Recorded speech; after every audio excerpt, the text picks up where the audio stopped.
Girls with miles of hobby.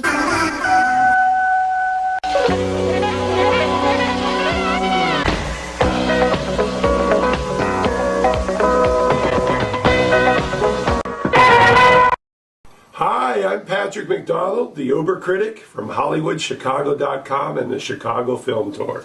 And I'm your holiday elf on a shelf, Ken Candela, the movie wag. Ken, this is my favorite segment. Every year we look at surreal films around the holidays. Our next surreal film is a very odd nugget. It's from 1964, The Magic Christmas Tree. See The Magic Christmas Tree.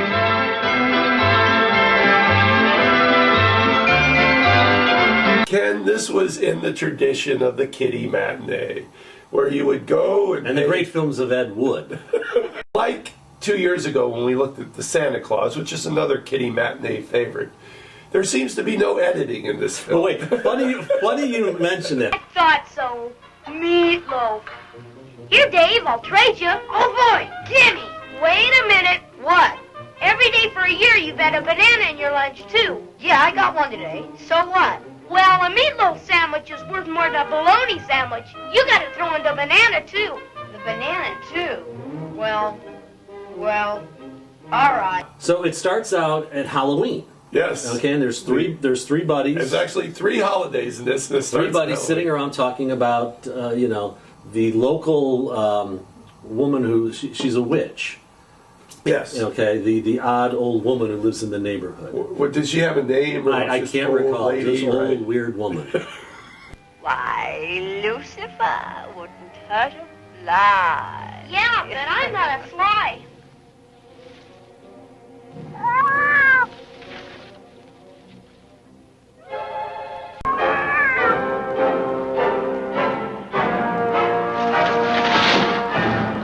And like The Wizard of Oz, it goes from black and white to really bad color. But you're right. They obviously were going for a Wizard of Oz vibe here. So he's over the rainbow. Right. Bum, baranum, oh.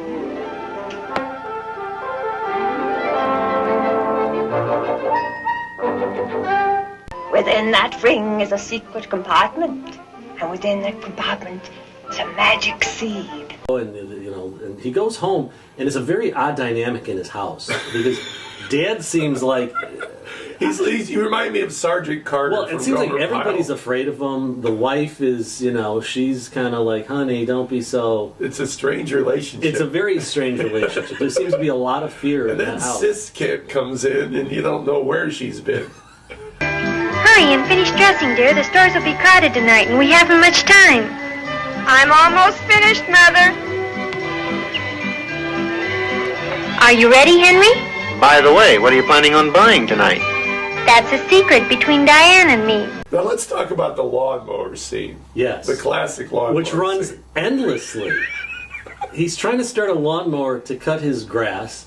The weird part is the sound effects associated with it. It sounds like a convention of semi-tractor trailer trucks as he's trying to start this thing. There's pulling and yanking, and then finally it starts mowing, and he's going all around the place. That's what she said.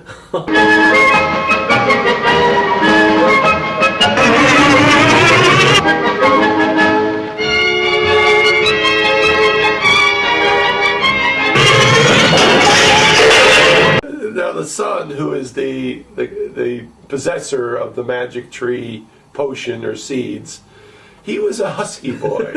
Yes, he was.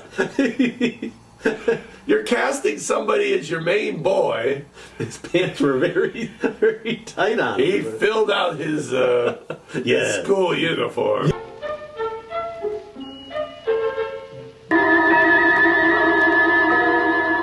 Rimbum, Harry Noon. Oh, gee, gosh. Now, once the magic Christmas tree appears, what kind of voice would you do? Yes. Because once you establish that it has this rather effeminate voice, it just ruins the whole. And I have nothing against effeminate voices. There's no magic. There's no magic to it. He seems very put upon. Yeah, like, what else does he have to do but grant wishes? Stupid tree. Oh, I do look rather handsome, don't I, boy? And then the son, remembering what the witch tells him, he's granted 3 wishes. Is that your wish? An hour of power? An hour of power. An hour of power.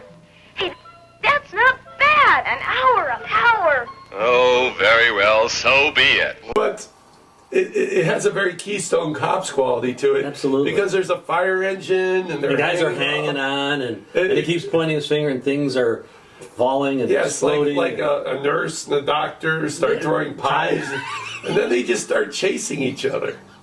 Yeah, where did the pies come from? And why are they chasing each other?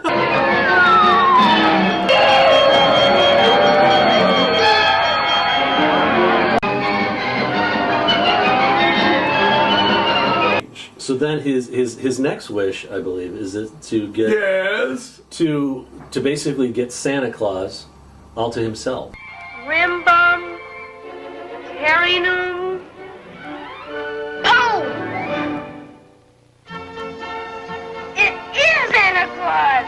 So go ahead. Now he has Santa. So what's he going to do with him? Nothing. I mean, it's just all to himself. And he Santa keeps saying, you can't keep me here.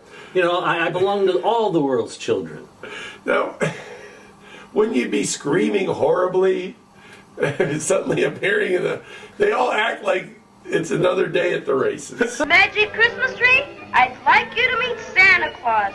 Oh, it's a pleasure, Mr. Claus. So then, all of a sudden, the young boy appears in it's almost like another planet. It's this rocky terrain. Well, because there's no editing in the film, Right. there's several minutes of him just walking over this rocky terrain. Right? And you're like, well, wait, how'd that switch? And then who appeared? This big burly, a mountain man or a caveman. Scared you, didn't I, boy? Who are you? You know me, boy. You know me well. He looks into a magic, puddle. Right, okay. That the mountain man points out. And all it is a series of newsreel that looks like extras from the Defense Department. In New York, the entire police department has given up their Christmas holiday to join the search and have been joined by the fire department with full equipment. The Pentagon has just announced that the Air Force units have been dispatched along the route generally believed to be regularly followed by Santa Claus. Next time you make a movie, have a point. It's so much more interesting for the viewer. Ken, your Christmas bell rating for the Magic Christmas Tree. Well, because this falls into the category of surreal, I would have probably given it more bells if it had been about 30 minutes shorter, but I'm going to give it 2.5 bells. 2.5 bells, your minimum recommendation, Ken. This was so bad, it was bad. 1.5 bells for the Magic Christmas Tree. You'll hate it.